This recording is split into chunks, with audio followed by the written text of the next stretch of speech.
Vasil Jovanov u shpall fajtor dhe u dënua me 12 vjet burg për vdekjen e Frosina Kullakovës. Aksidenti me pasoja fatale ndodhi më 29 janar, pak para mesnatës, kur Jovanov, duke drejtuar makinën në ndikimin e alkoolit, pa patent shoferi, në semafor të kuq dhe viza të bardha, përplasi Kullakovën. Prindërit e saj shprehën revoltën e tyre.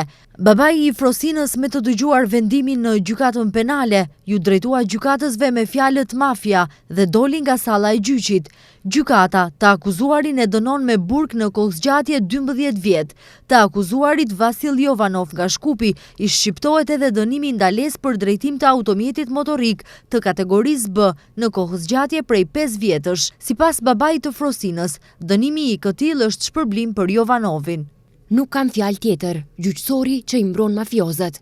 12 vjet burg është shpërblim për një vrasje në mënyrën më brutale të mundshme në komunikacion. Shpërblim, si familje nuk përjashtojmë që pak kënaqësinë tonë sërish nëpërmjet protestave ta shprehim përpara gjykatave dhe këshillit gjyqësor, tha Todor Kullakov, babai i Frosinës.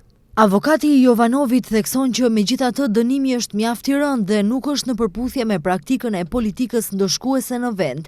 Ngjarja pati shkaktuar reagime të shumta dhe protesta të njëpasnjëshme për drejtësi. Revolta u shtua pasi opinioni mësoi se Jovanov kishte shkelur Frosinën në kohën kur do të duhej të kishte qenë në burg, pasi paraprakisht ishte kapur me marijuanë dhe kokainë.